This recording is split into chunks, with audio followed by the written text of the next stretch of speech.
Et il y a une habitude que certaines personnes ont en couple que je trouve simplement désastreuse. C'est de tester leur partenaire. Et je vais vous en dire plus dans cette vidéo. Bonjour les amis, je suis Yannick TM. Ici, nous parlons de couple. Je vous partage des pépites pour avoir un couple exponentiel, pour transformer votre couple afin qu'il corresponde à ce que vous recherchez vraiment, à ce que vous voulez vivre et que vous méritez. Croyez-moi que vous méritez de vivre. Si c'est la première fois que vous arrivez ici, je vais vous inviter simplement à vous abonner à cette chaîne. Allez en dessous de la vidéo et cliquez sur le lien pour télécharger les 7 erreurs qui peuvent tuer votre vie de couple. Pourquoi je vous parle de tester son partenaire? Bon, bien sûr, au début d'une relation, cela peut arriver que pour voir jusqu'où une personne est capable d'aller avec vous, que vous la testiez. D'accord? Bon, ce n'est pas une pratique personnellement que moi j'utilise ou que j'ai eu à utiliser, mais je sais qu'il y a des gens qui font ça pour voir vraiment si ce partenaire-là ou cette partenaire-là est prête à s'investir, à faire des choses et tout. Et ça permet comme ça, parce qu'on a peut-être déjà eu d'autres relations où on a vécu plein de choses et après on s'est rendu compte que la personne n'était pas vraiment prête à aller loin avec nous et tout. Et on n'aimerait pas vivre ça et on fait des petits tests comme ça. Ok, ça, je peux très bien l'entendre. C'est une façon de fonctionner. Mais à partir du moment où vous êtes déjà en couple, à partir du moment où vous fonctionnez ensemble depuis un certain temps, à partir du moment où vous avez pris l'engagement de cheminer ensemble, à quoi ça sert de vouloir tester ton partenaire? Parce que tester ton partenaire peut être pris par celui-ci comme étant un manque de confiance de ta part. Et si ton partenaire commence à se rendre compte que tu ne lui fais pas assez confiance et que tu dois le tester, que tu dois le mettre à l'épreuve régulièrement, voilà, en lui faisant faire des choses, en lui posant certains types de questions, en le mettant dans des situations où tu as l'impression que il a l'impression que tu veux qu'il lui prouve son amour à chaque fois, ça peut être désastreux pour ta relation. Ça peut peut-être fonctionner parce que il tient peut-être à toi et qu'il va faire les efforts de faire ce que tu demandes, mais à un moment donné, s'il s'agace et qu'il se rend compte que tu le prends pour ton jouet, ça risque de créer le contraire de ce que tu recherches. Parce que tout ceci traduit quoi? Ça traduit le fait que je suis en manque de confiance et j'ai besoin de me rassurer par des preuves que l'autre m'apporterait. Et pour cela, je le mets dans des situations inconfortables, des situations qui peuvent parfois aller très loin. J'ai vu des exemples qui peuvent aller très loin.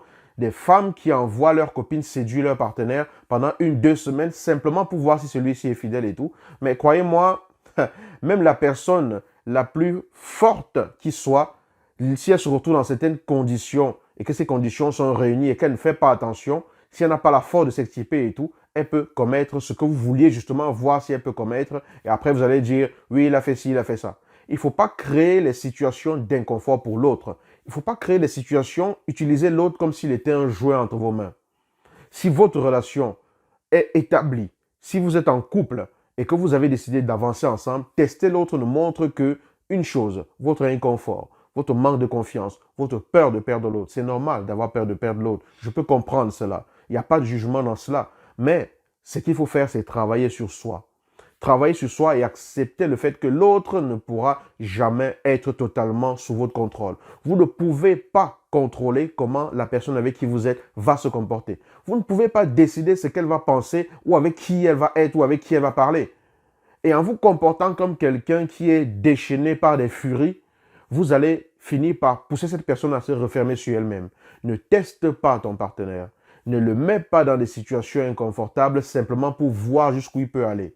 Si c'est déjà engagé envers toi, vous êtes engagé l'un envers l'autre, vous cheminez depuis un certain temps, tu n'as pas besoin de faire cela. Si tu as un problème, tu en parles. S'il y a des choses qui te dérangent, tu abordes le sujet. Et pour cela, il faut apprendre à parler sans juger, sans attaquer, sans vouloir prêter des intentions à l'autre. Et pour faire cela, il est important de maîtriser les clés d'une communication réussie dans le couple. Tu sais pas de quoi je parle. C'est très étranger pour toi, n'est-ce pas? Mais tout simplement parce que communiquer en couple, on ne nous a pas appris à le faire.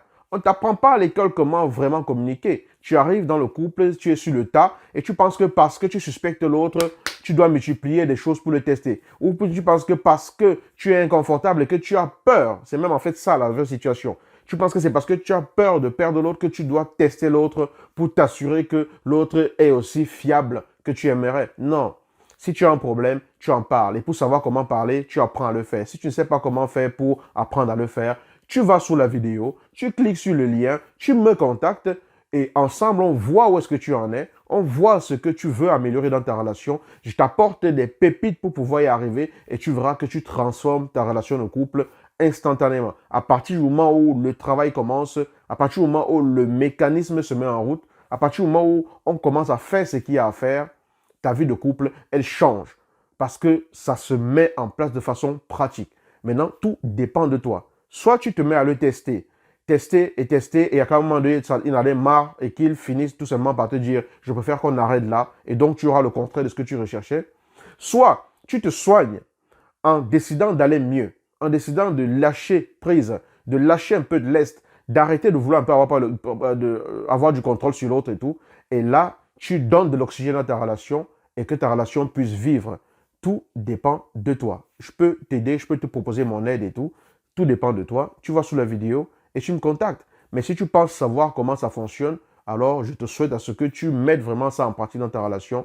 Parce qu'il y a une chose qui est la plus importante pour moi, c'est ton épanouissement dans ta vie de couple.